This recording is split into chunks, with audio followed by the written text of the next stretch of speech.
Copy that money. 네, 여러분 안녕하세요. 카덴머입니다. 1월 9일 금요일 시황 분석 한번 시작해 보도록 하겠습니다. 먼저 지난 시황에서 제시드린 매수 영역이 이 라인이 있었고, 이 89K, 90K, 91K, 89K 이렇게 두 라인으로 구별을 해볼 수가 있다고 얘기를 했습니다. 그러면서 제가 말씀드렸던 거는 여기 자체도 내려오는 것은 말은 되지만 되도록이면 터치하지 않는 것이 좋다. 왜냐면은 만일 여기를 하회할 시 박스의 하단까지도 열어둬야 되기 때문에 경우의 수가 많아진다는 것을 우려한다고 얘기를 했습니다. 근데 역시 생각대로 안 되죠. 여기서 머무르고 있다가 이제 이탈하고 내려오는 모습. 여기서 좀 손절이 있었지만 어쨌든 기존에 보유하고 있는 숏 포지션으로 어느 정도 다 맨징하고 있는 상태입니다. 여기까지 일단 온 것은 부정할 수가 없는 상황입니다. 그렇다면은 무조건 이제 여긴 지켜야 돼요. 무조건. 이미 여기까지만 해도 대기준에서는 상승이 깨질랑 말랑, 불장이 끝날랑 말랑 한 상황이기 때문에 적어도 반등을 준다면은 이 라인을 터치하고 92K 정도까지는 올라줘야 됩니다. 여기서 다시 한번 이제 고민을 할 것 같아요. 근데 한 번에 뭔가 상황을 뒤집는 그림이 나오지 않는다면은 지금으로서는 이 라인이 쇼자리가 될 가능성이 높습니다.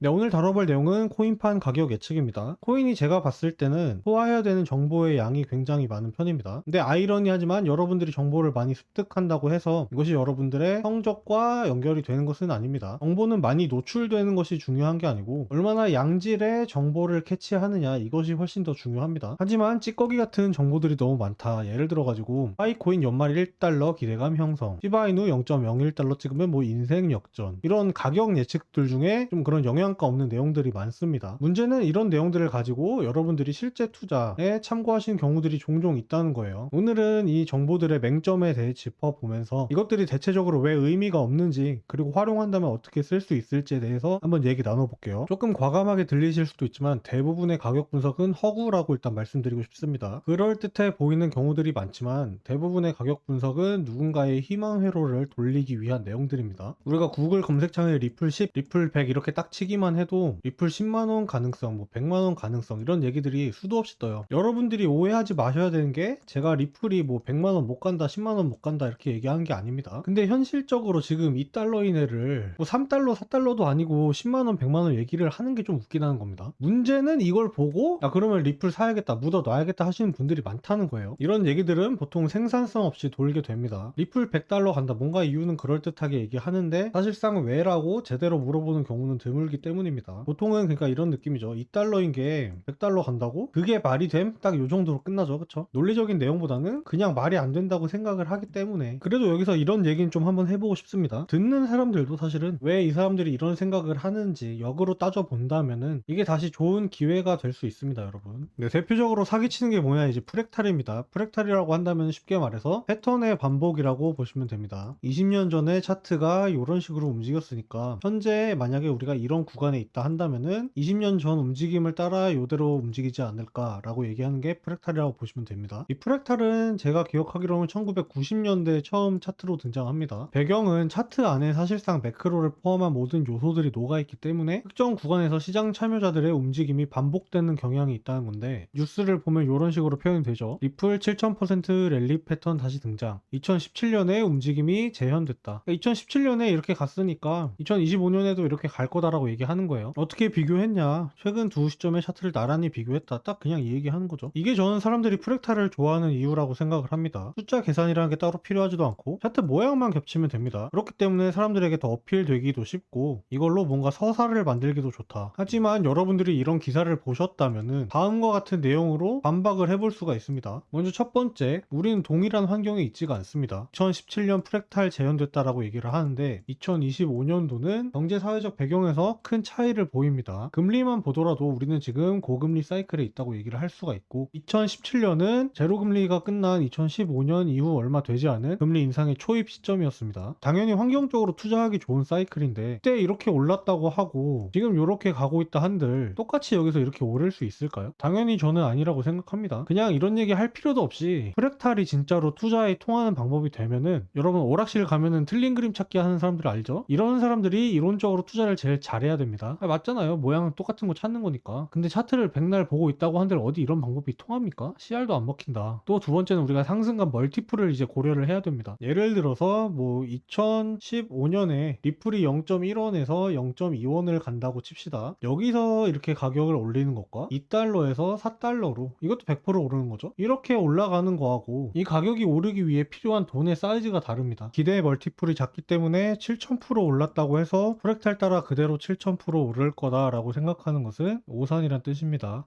두 번째는 이런 내용이겠죠. 단일 미래를 가정하는 경우 리플 송금시장 25% 점유 시 2029년 35달러 돌파할 수도. 이런 식의 유사 분석은 조금만 숫자를 생각해 본다면 금방 들통이 나는 경우가 많습니다. 대표적으로 이제 확률이나 시간에 대해서 리플이 송금시장을 25% 점유할 시라고 얘기를 했는데 어떤 근거에 의해서 이 확률들이 나왔는지에 대해 설명도 없고요. 나아가서 2029년을 얘기한다는 것부터 저는 이미 신뢰가 없다고 생각을 합니다. 이거는 뭐 어렵게 가지 않아도 될 것 같습니다. 대부분의 기사에서 이렇게 나오는 숫자들은 가장 최상의 시나리오입니다. 하지만 실제로 따져야 될 것은 뭐냐면은 최악의 시나리오를 따져야 됩니다. 리플이 만약에 송금 시장에서 점유율 0%일 시 이 경우 가격이 얼마로 갈지를 생각하는 것이 투자에선 더 중요한 영역이다. 그리고 2029년이라고 얘기했는데 이때 무슨 일이 일어날지 알고 있는 사람이 있어요? 이 사이에 규제라든지 정치 리스크라든지 특히나 요즘같이 기술이 빨리 변화하는 시대에서 대부분의 시나리오들은 이렇게 긴 시간을 견딜 수가 없습니다. 두 번째, 비교 대상이 타당한지도 따져봐야 됩니다. 송금이라는 특성 때문에 리플하고 이제 비자하고 비교하는 경우가 많은데 같은 경로를 공유한다고 해가지고 리플이 비자의 시가총액을 따라잡는다 이렇게 연결짓기에는 조금 무리가 있죠. 이상한 논리적 점프가 있는 경우가 많습니다. 대표적인 게 어떻게 보면은 비트코인과 금이라고도 얘기를 할 수 있어요. 비트코인은 디지털 골드다 라고 얘기를 하는데 뭐 이거 같은 경우는 저도 어느 정도 논리적인 구조가 있다고 생각은 하지만 2025년도에 움직인 걸 생각을 해보면은 비트코인은 작살났는데 금만 올랐었죠. 논리적이더라도 이렇게 가격이 따라가지 않는 경우가 있는데 뭐 이런 말도 안 되는 비유 리플과 비자의 시가총액 이건 진짜 그냥 빚 좋은 개살구 같은 이야기죠. 자, 그렇다면 저런 식의 시나리오 분석들은 의미가 없을까? 저는 그렇게 생각하지는 않습니다. 다만 우리가 이번을 통해서 확실히 알 수 있었던 거는 저런 식으로 가격 예측을 하려면은 수많은 과정이 필요하다는 것을 확인을 할 수가 있었어요. 그리고 이 과정을 생각하는 과정에서 글로벌 송금 시장이 커진다면은 리플이 상승에 조금 더 탄력을 받을 수 있겠구나라는 서사도 확인을 해볼 수가 있습니다. 결국 이 내용을 어떻게 받아들일지는 본인이 어떤 스타일로 시장에 참여하고 있는지 그것에 대해 생각해 볼 필요가 있습니다. 우선 저 같은 단기 시장 참여자들은 이런 분석보다는 당연히 단기적인 차트의 효용이 있죠. 리플을 사더라도 2029년에 뭐 송금 시장을 보면서 사는 게 아니고 당장 차트가 좋으면은 그 자체만으로 매수할 근거는 충분하다. 단기적인 분석보다는 단기적인 기회에 집중을 하는 케이스고요. 단기 투자하시는 분들에게는 이런 것들이 분명히 의미가 있는 행위가 될 수 있습니다. 다만 주의할 점은 희망회로 돌리지 말기. 저런 기사들은 조금만 생각하더라도 논리적인 맹점들이 있다는 것을 같이 오늘 확인을 할 수 있었습니다. 네, 오늘 준비한 내용은 여기까지입니다. 가볍게 논리적인 생각을 하는 것만으로도 쓰레기 같은 정보들에서 벗어날 수 있다. 오늘 조금 쉽게